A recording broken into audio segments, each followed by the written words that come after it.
All right, it's broadcasting now. So what I'm going to do is just go ahead and give my speech, and then you guys can give me feedback, and then we'll just take turns going through that. Yeah?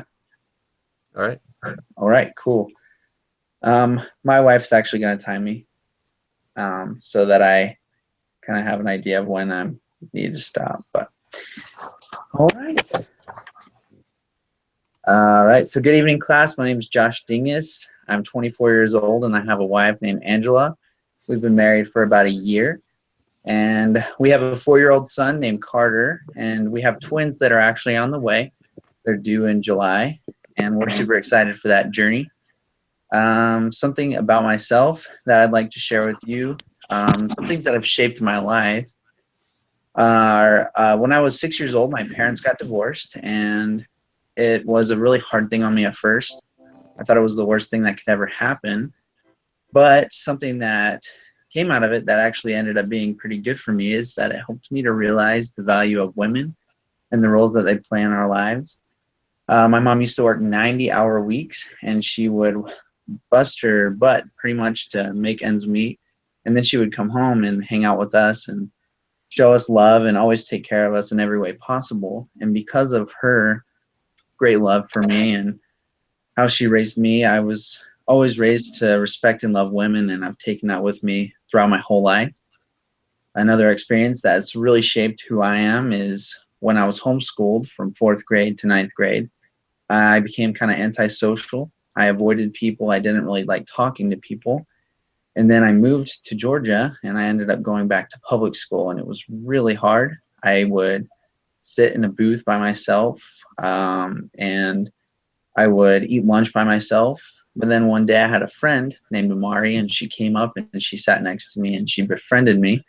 She made me feel really special, and she treated me like she had known me her whole life. And because of that, it kind of opened me up. And ever since then, I've wanted to treat everyone and help everyone feel as special as she made me feel. And so now I'm kind of a social butterfly that can't stop talking, and I talk to everybody. My wife's over here shaking her head, actually. And one last experience that I wanted to share about my character and is when I moved to Georgia in 2009. I was 16 years old, and I thought that was the worst thing ever because I lost all my friends. I had a girl in North Carolina that I loved and all this stuff. But then it ended up that my wife actually was there to help me move in the very first day I was there, and I just didn't know it. So moving and change actually ended up being the best thing possible for me. So I'm really grateful for the opportunity that I had to move, and I'm grateful for change. And I understand that change can be beneficial now. For the future, I hope that my family will go to the temple. My kids will go to the temple and be sealed and gain a eternal salvation, and that we can all be together again one day, and that they can stay strong in the gospel. But that's kind of me. That's how I became who I am, and that's a little bit about what's changed my life. Thanks. Great. All right. Oh man, I went 310. All right. Lay it on me.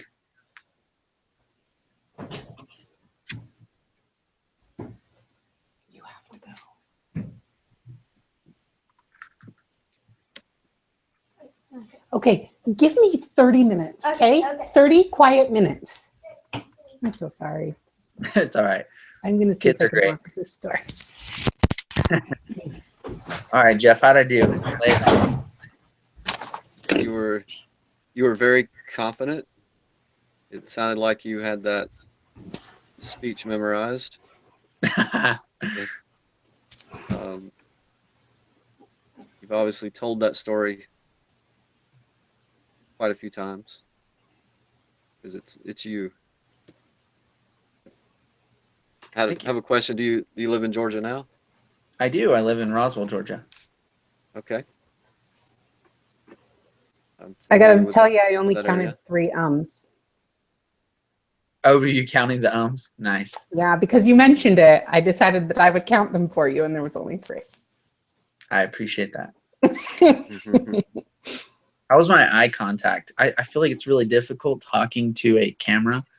You want to look Because at yourself, or you want to look at the screen rather than the camera right above it, and that's hard. That's the funny thing is that they told me, make sure that you're looking at the camera on top, because if you're looking down at the other people, your eyes are kind of like down.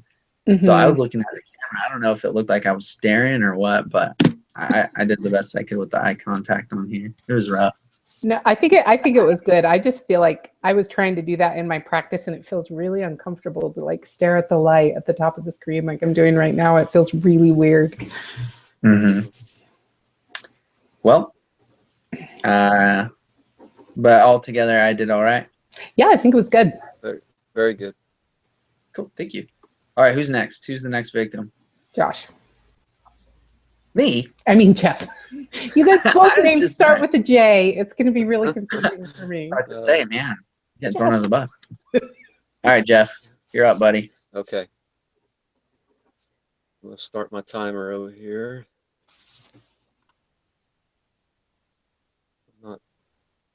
I haven't timed this yet, so it'll be my first try here. So, all right, I'm ready. So I feel like my confidence soared after joining the church. Before I was married, I feel like I was very selfish. I worked on cars a lot, and which I gained a lot of skills, but I should have spent more time in school. I took a lot of classes here and there, but ended up dropping out of college when I got married, and ended up going back to school later in life and finishing my associate's degree, and now finally working on my bachelor degree. So I met my wife shortly after telling another girl I would never get married.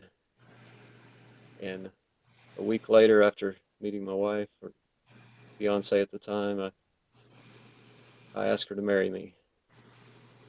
And fortunately, she said yes.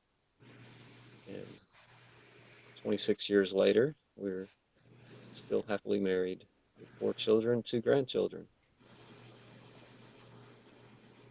After becoming a father, I said I would never have children, but then once I held my first little boy, I wanted a dozen. We ended up having 4, and we're very happy to have those. I was in a branch council one morning in our little branch, and the stake presidency was there with us, and they asked me to bear my testimony, and so I did.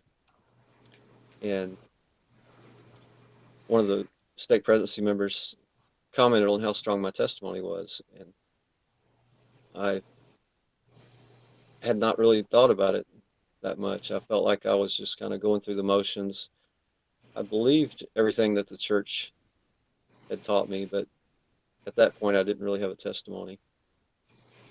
And so I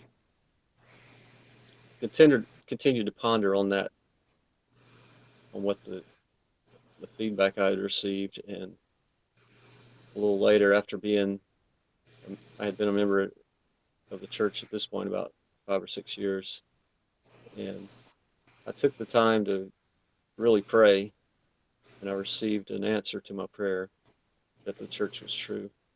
I feel like that has shaped my life and given me the confidence to move forward in my life. I say this in the name of Jesus Christ. Amen. Mm-hmm.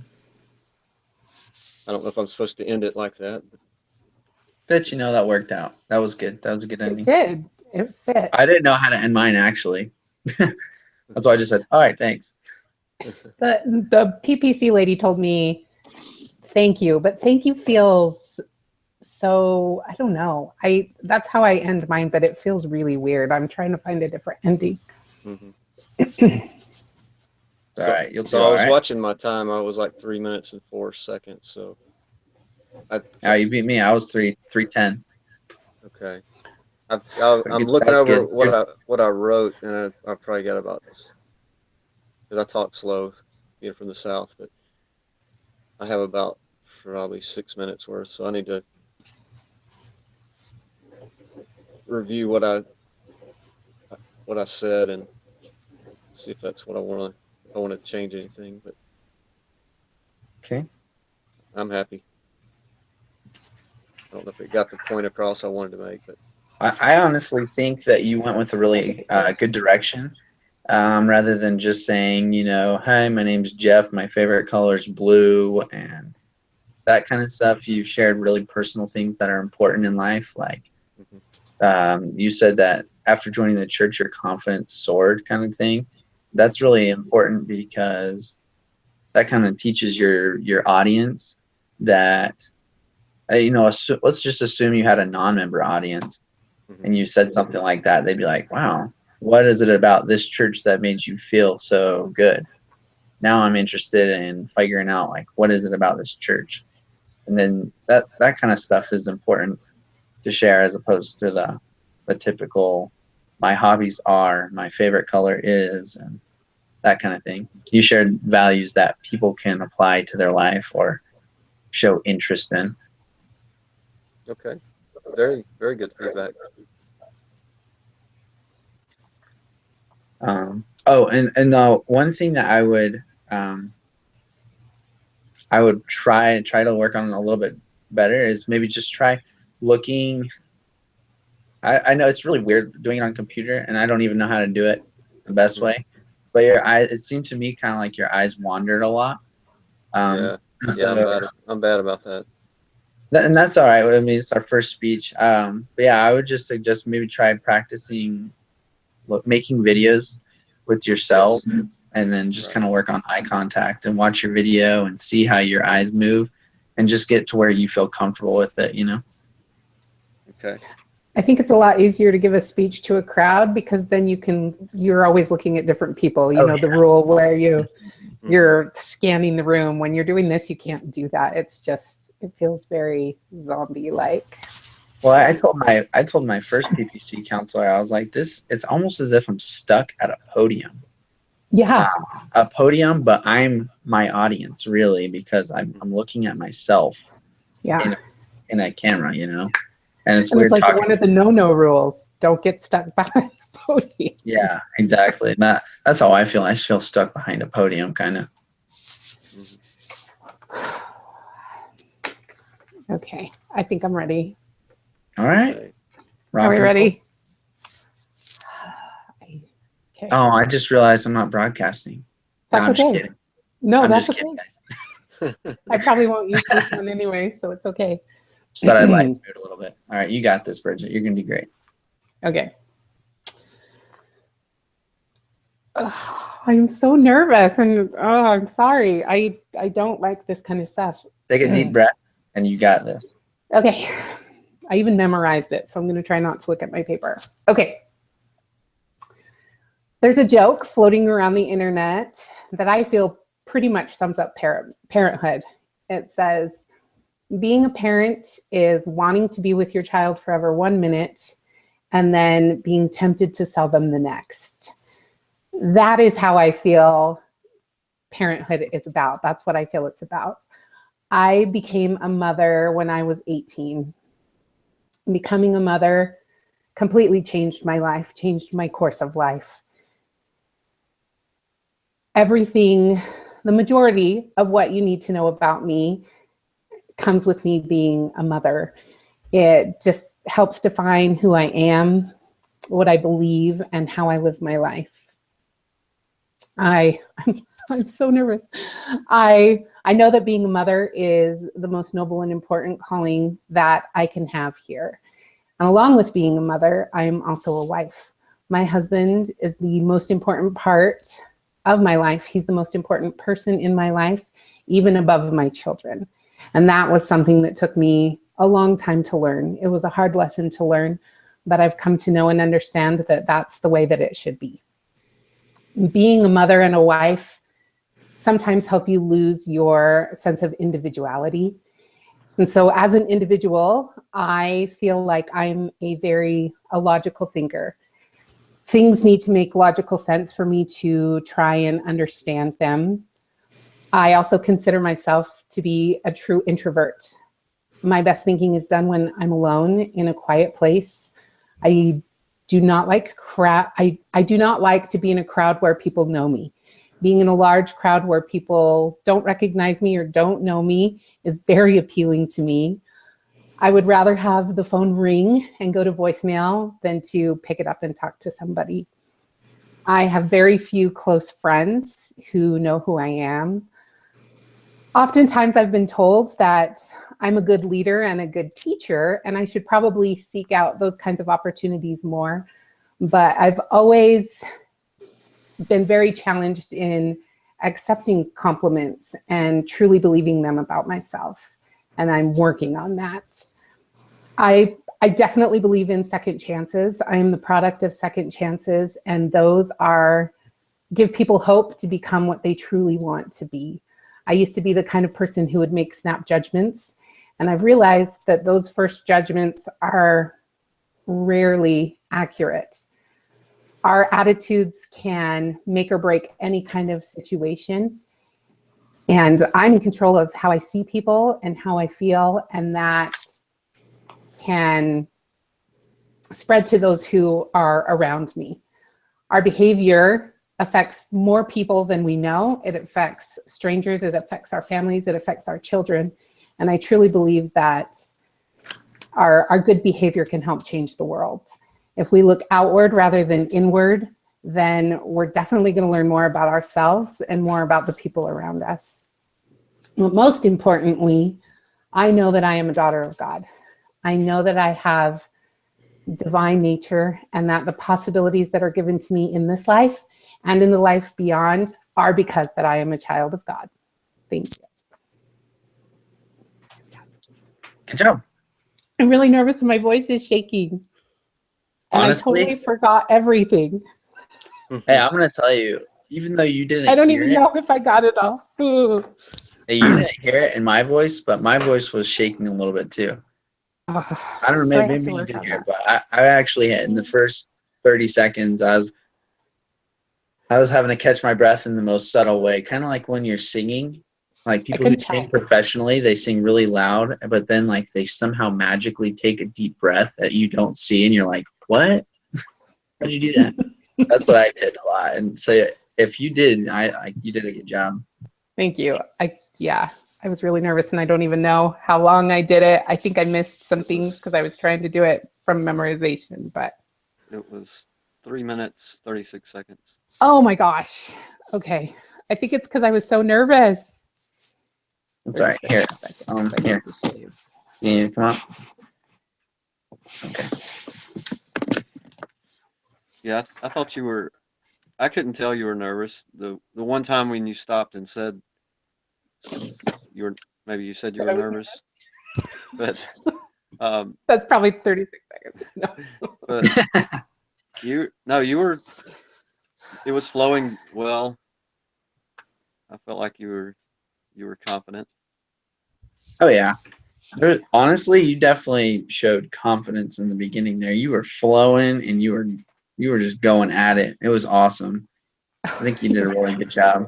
Thank you. I mean, you did something that a lot of people can relate to as well. You know, that you're a mother, and that's actually like a big portion of what defines you. I wouldn't doubt it since you have, was it, you said 8 kids? Yeah. Yeah. Oh, Yeah, wow. I mean, that is like in the nutshell, mother right there. It's pretty You're much. probably like busy all the time, which is a good thing. It is good. It is good. You have to embrace it, or it can Uh, kill you. I might be coming to you for some pointers throughout this semester. Like I So said, my wife. you said twins, right? Yeah, we just found out we're having identical twin girls. So Oh my gosh, that's so Awesome. exciting. Congratulations. yeah, we're really excited. She's getting closer to 17 weeks right now, but yeah. So These will be your first? we have a 4-year-old son, So he's excited. He thought it was going to be brothers at first, so see how he does. I bet he'll be a good big brother.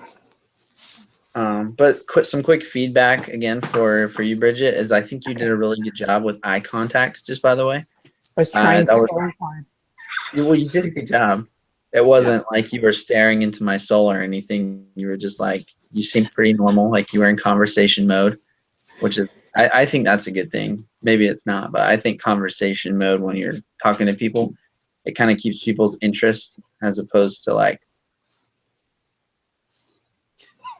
crazy eyes. What I mean? Staring at people. Yeah. So you did a good job. I think you did really good. Thank you.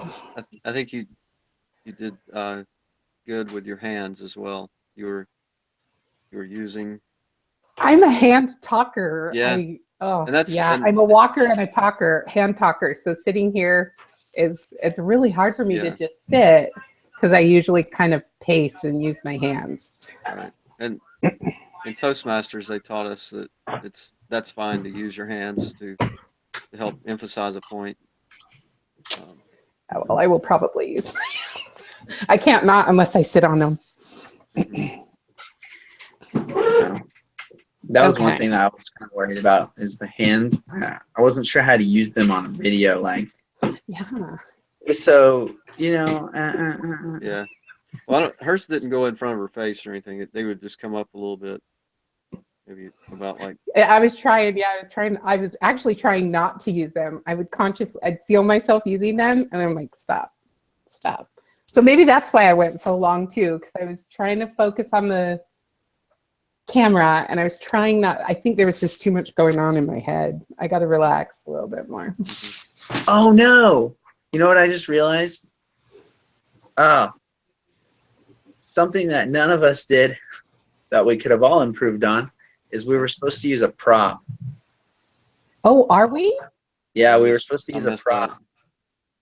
If I understand right, we were supposed to have something that, like for me, I was going to use a picture of me and my wife. You know what? I'm gonna go ahead and pull one up real quick. Let me see. Yeah, I missed. Perfect. On the instructions. Here, give me 1 second.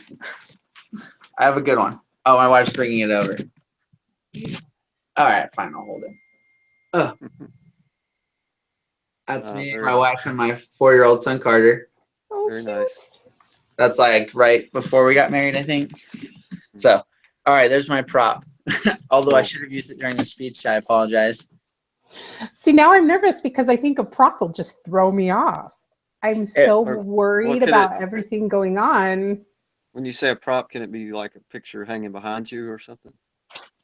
Probably. I mean, I didn't read any specifics on the prop. I can't remember, but I do remember reading that we were supposed to use a prop for this speech, which is okay. I think we'll be all right. Yeah, she said she won't be judging us very hard on this. Yeah. Okay. But I'm going to stop the broadcast. Is that cool? Okay. Yes. All right.